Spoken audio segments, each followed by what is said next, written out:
menyerempet atau menyasar pasal 340, setidaknya 338 pembunuhan biasa gitu. Karena kita tidak mungkin bisa menerima peristiwa itu sebagai penculikan biasa. Saya hari ini sebagai peringatan 2 bulan kami datang ke sini lagi untuk memastikan menyalurkan aspirasi itu, bahwa kepada pelaku dikenakan pasal pembunuhan terhadap dugaan penculikan, pembunuhan terhadap almarhum Ilham Pradipta Pinca BRI yang terjadi persis 2 bulan yang lalu. Kami bersama keluarga, ini Pak Taufan, ini kakak kandung beliau, ini Pak Iman, mertua, bapak mertuanya beliau, terus ini juga saudara-saudaranya beliau, almarhum begitu. Ya, tapi kalau istri belum siap, kira-kira gitu. Ya, tidak ada alasan lah sebenarnya ya, belum bisa ikut ke sini juga. Tapi kita mewakili korban bahwa satu, kita tetap menuntut, meminta untuk dikenakan pasal pembunuhan. Yang tertinggi ya pembunuhan berencana, yaitu 340 KUHP. Setidak-tidaknya kalau turun dikit ya pembunuhan. Tidak ada yang lain. Dan kita ke sini ingin bertemu pimpinan penyidik, menyampaikan aspirasi itu. Dan kita dengar bahwa perkara ini sudah pernah dilimpahkan ke Jaksa Penuntut Umum dan diduga informasi yang saya dapat akan ada petunjuk-petunjuk dari Jaksa. Dan mudah-mudahan petunjuk Jaksa pun juga menyerempet atau menyasar pasal 340, setidaknya 338 pembunuhan biasa gitu. Karena kita tidak mungkin bisa menerima peristiwa itu sebagai penculikan biasa. Alhamdulillah kemarin juga kita semesta mendukung ada kasus penculikan di Tangerang Selatan.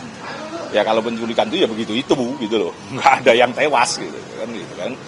Nah, maka juga kemudian di BNI gitu kan yang bobol karena bisa dibujuk ya tidak dibunuh ini.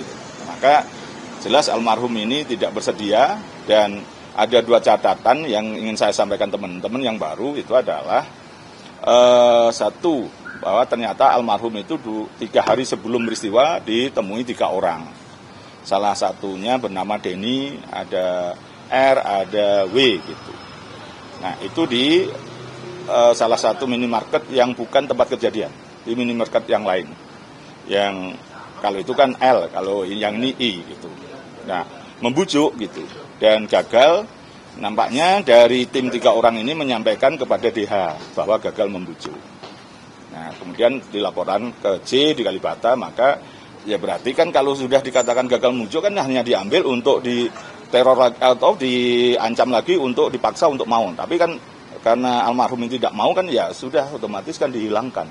Jadi pembunuhan itu sudah rasanya kalau dihindari untuk pengenaan pasal pembunuhan kok logika awam aja nggak bisa menerima.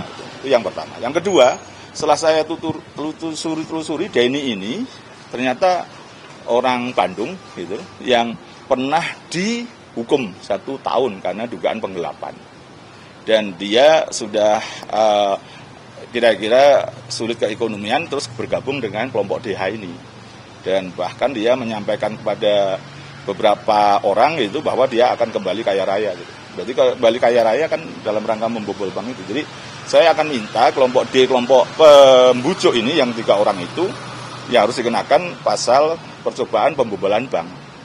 Sementara selama ini mereka hanya saksi, masih baru saksi. Nah, tapi kan berarti rangkaian itu bahwa usaha pembobolan bank ini kan sudah terencana. Berarti kan setidaknya perencanaan pembobolan bank. Jadi kalau mungkin dalam kasus penculikan dan pembunuhan almarhum itu dia bisa lepas karena memang hanya membujuk, gagal ya sudah tinggal laporan gitu, tidak tahu konsep besarnya, bisa aja begitu. Tapi bahwa bagian konsep pembobolan bank kan dia diduga terlibat. Maka nanti saya akan meminta itu. Jadi biar semua pihak yang terkait atau beririsan itu ya dimintai pertanggungjawaban. Karena ini kan rencana besar untuk membobol bank. Dan terbukti pembobolan bank itu sudah terjadi BNI 204 miliar. Dan sebenarnya ada bank lain yang dibobol juga di angka 200-an miliar lebih, 250 bahkan. Dengan cara-cara juga pembobolan. Dan ini masih ditangani oleh pihak kepolisian. Nanti suatu saat kita buka itu. Terpaksa saya karena sudah biasa jadi detektif partikelir untuk mendukung semua ini, saya lacak semua pembobolan bank. Bahkan diduga pembobolan itu lebih canggih lagi karena sistem hacker dan diduga uangnya sudah nggak bisa dilacak lagi diketemukan karena dijadikan Bitcoin. Nah itulah artinya sistematika, modus segala macam dugaan-dugaan pembobolan bank ini sebenarnya sudah begitu masifnya, begitu mendalamnya. Maka ya saya minta untuk 3 orang yang pembujuk ini juga bisa dikenakan percobaan pembobolan bank. Gitu. Jadi 2 hal itu masih. Pak, sedikit tadi kan mengatakan bahwa ternyata ada 3 orang yang sekarang statusnya masih saksi ya, yang sebelum membujuk. Apakah dari pihak keluarga dan juga Bapak sendiri menduga bahwa ini sindikat yang jauh lebih besar, terorganisir, dan sebenarnya banyak mungkin korban-korban lain yang juga belum terlacak atau seperti apa? Iya, memang saya katakan tadi, ini kejahatan terorganisir dan masif dan sudah merambah mana-mana. Dalam kasus Bank BNI dulu, ternyata diduga yang bersangkutan itu, yang korbannya loh ya, pernah juga dibobol senilai 8 miliar gitu. Memang oleh oknum pegawai banknya gitu. Tapi artinya kan itu sudah 5 tahunan yang lalu misalnya. Nah, bisa aja mereka semakin berkembang.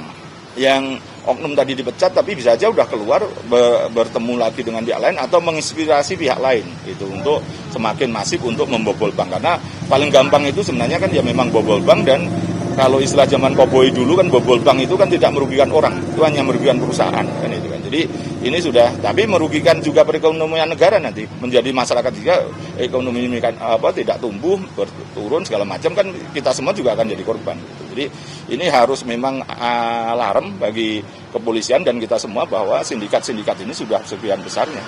Bahkan saya pernah meneliti itu pinjol itu yang harusnya itu dananya itu tetap diputar di sini. Ada juga lender yang istilahnya investor gitu, tapi kenyataannya uang hampir 200-an miliar dilarikan ke luar negeri oleh pemilik orang yang luar negeri.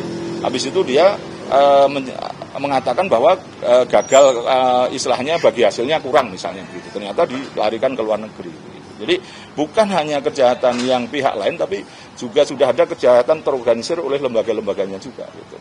Jadi ini alarm istilahnya bagi kita semua, bagi penegak hukum, kejahatan kerah putih dan kejahatan terorganisir itu sudah begitu masifnya, dan ini ya sampai menimbulkan korban jadinya gitu. Ketika tidak mau dihabisi gitu almarhum Ilham. Maka saya hari ini sebagai peringatan 2 bulan kami datang ke sini lagi untuk memastikan menyalurkan aspirasi itu, bahwa kepada pelaku dikenakan pasal pembunuhan.